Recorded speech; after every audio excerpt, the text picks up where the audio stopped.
दोस्तों आज की हमारी ये वीडियो फरमाइशी है। मुझे बहुत से दोस्तों ने कमेंट्स किए कि जल परी पर वीडियो बनाएं, तो आज की हमारी ये वीडियो बहुत ही स्पेशल होने वाली है, इसलिए इसे आखिर तक जरूर देखिएगा।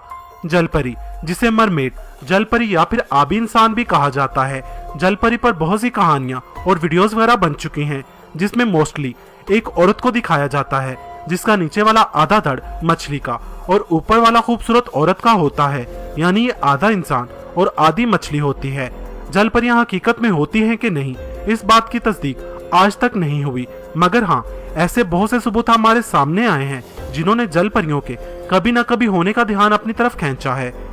हम में से ज्यादातर लोग इसे सिर्फ एक तस्वराती करैक्टर मानते हैं। कोलंबस ने अपने सफरनामे में इसका जिक्र किया तो यूरोप में इस करैक्टर ने जोर पकड़ा, तो इस पर बहुत सी कहानियां, किस्से, मूवीज और कार्टून वगैरह बनाए गए, मगर यहाँ बात सिर्फ यूरोप ही की नहीं है। ये करैक्टर चीन की हजारों साल पहले की लोक कथाओं और किस्सों कहानियों में पहले से मौजूद था। ये लोग जल परियों को पकड़ते थे, वो भी सिर्फ इनके कीमती आंसुओं के लिए, क्योंकि इनके मुताबिक जल परियों के आंसू कीमती मोतियों में तब्दील हो जाते थे। ग्रीक लोक कहानियों किस्सों का ये मेन किरदार था और इन्हीं ने ये लफ्ज मरमेड इजाद किया, जिसका मतलब मर यानी सागर या समंदर और मेड औरत को कहते हैं, यानी समंदर में रहने वाली औरत। हिंदुओं की मुकद्दस किताबों में भी इस कैरेक्टर का जिक्र मिलता है। कहते हैं जब हनुमान लंका जाने के लिए निकले तो उनका रास्ता रोकने के लिए सोने की जल परी ने हर तरह की कोशिश की, मगर वो नाकाम रही। दरियाए शाम में ऐसे इंसान को देखने की निशानदेही की गई जिसका ऊपर वाला हिस्सा इंसान का और नीचे वाला मछली का था और उसकी सफेद दाढ़ी थी। ये लोग उसे शेखुल बहर कहते थे। आज भी अगर ख्वाब में ऐसे इंसान को देखा जाए तो उसे खुशबख्ती की इलामत समझा जाता है। इमाम कज़वीनी रहमतुल्लाह अलैह ने हजारों साल पहले लिखी गई अपनी किताब अजाइबुल मखलूकात में इसका जिक्र किया है कि एक आदमी बादशाह के पास इस किस्म की मछली शिकार करके लाया जो आधा इंसान था और आधा मछली। बादशाह ने जब उससे बात करना चाही तो उसकी जुबान बादशाह की समझ में ना आई। बादशाह ने उस आबी इंसान के अहवाल को गहराई तक जानने की गर्ज से एक औरत की उसके साथ शादी करवा दी।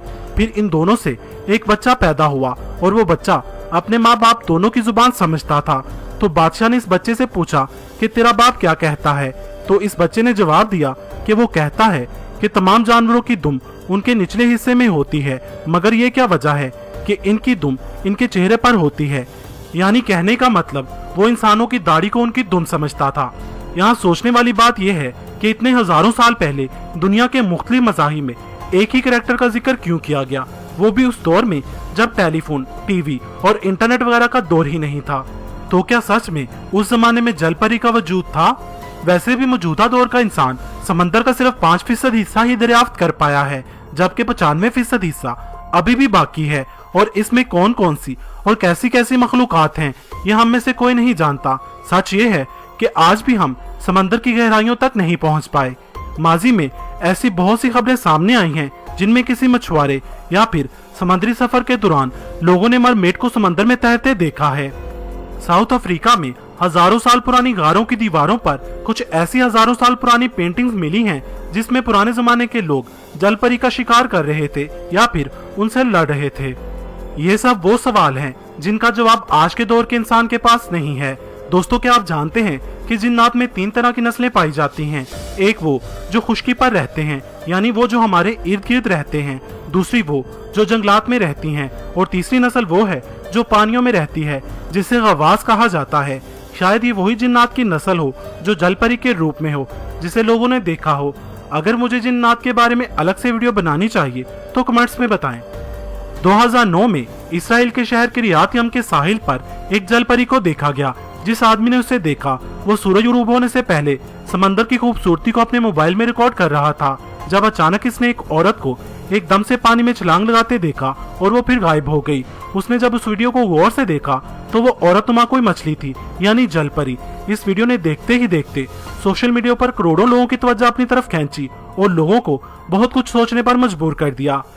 फिर एक वीडियो ऐसी सामने आई जिसमें साहिल समंदर पर एक मछली का ढांचा मिला जिसका ऊपर वाला हिस्सा इंसानों जैसा था, मगर कुछ लोगों ने इसे फेक कहा तो कुछ ने सच।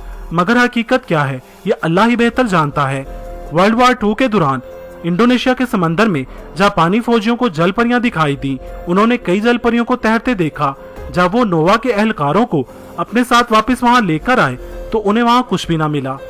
ऐसे ही जल परियों को देखने के दावे वक्त वक्त पर किए जाते रहे हैं, मगर अभी भी जल परी के मिलने की कोई ठोस बात सामने नहीं आई।